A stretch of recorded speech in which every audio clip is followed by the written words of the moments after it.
تفضل. السلام عليكم. وعليكم السلام.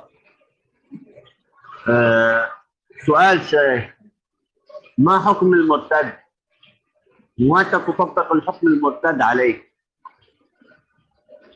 ما حكم المرتد ومتى تطبق حكم المرتد عليه؟ أيوة. حكم المرتد، أولا الحمد لله والصلاة والسلام على رسول الله، أن الله سبحانه وتعالى بين حكم المرتد في كتابه وقال: ومن يرتد منكم عن دينه فيمت وهو كافر فأولئك أصحاب النار هم فيها خالدون. تمام. فأولئك حبطت أعمالهم.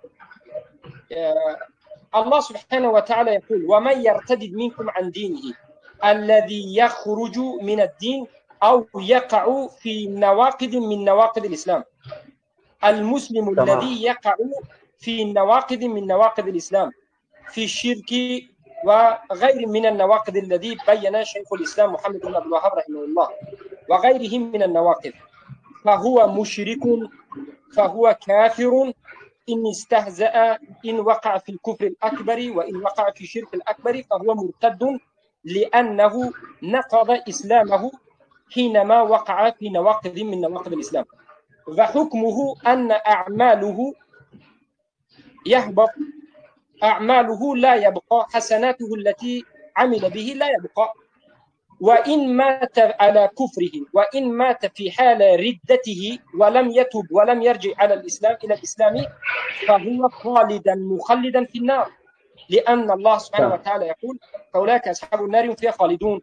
المرتدين هم أصحاب النار، وهم يبقون خالدين مخلدين أبدا إن ماتوا، وماتوا بدون توبة.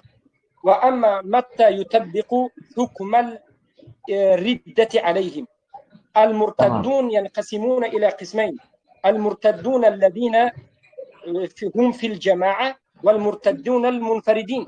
إن كانوا مرتدين في جماعة، إذا قدرنا عليهم في حالة ردتهم، هم لا يستتابون ويقتلون، كما قتل الصحابة رضي الله عنهم أصحاب مسيلمة الكذاب.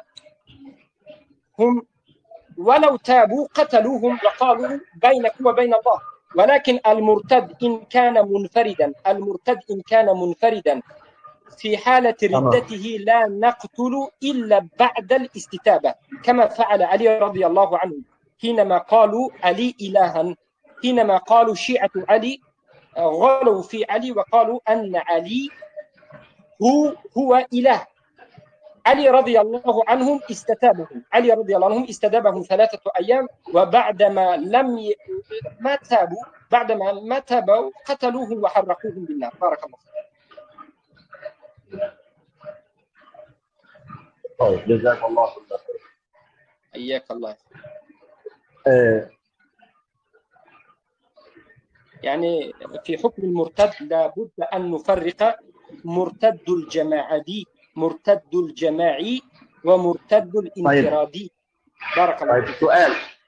سؤال ثاني عن نفس الموضوع. طيب، هلا حكم المرتد مثلا بيرجع بقول على احكام المرتد. هلا مثلا كأصل الصلاه، انه ما عم بيصلي او فتره يقص، مثلا صلى ترك رجع صلى برجع بيترك. طيب هذا بيترك، هذا بيطبق عليه حكم المرتد؟ بارك الله فيك. اولا في مساله ترك الصلاه اختلف العلماء، اختلف الفقهاء اهل السلف، ولكن اولا نحن نقول القرآن والسنة واجماع الصحابه بينوا ان تارك الصلاه ولو كان واحدا في حاله يعني كسلا مضطر، هو ترك كسلا فهو كافر، فهو مرتد. ولكن هل يقتل قبل الاستتابة أو بعد الاستتابة؟ يقتل بعد الاستتابة، يستتاب 3 أيام، يعني يغلق في الزندان، يغلق في الحبس 3 أيام، يدعى له، وهيئة الأمر بالمعروف يأمرون بالمعروف وينهون عن المنكر، يؤدبونه يزجرونه، وبعد 3 أيام إذا ما تاب يقتل مرتدا بحد الردة. كما قال، وهذا مذهب أحمد بن حنبل رحمه الله. طيب. جزاك الله كل خير، بارك الله بارك فيك. الله فيك، حياك الله وبياك. شكرا.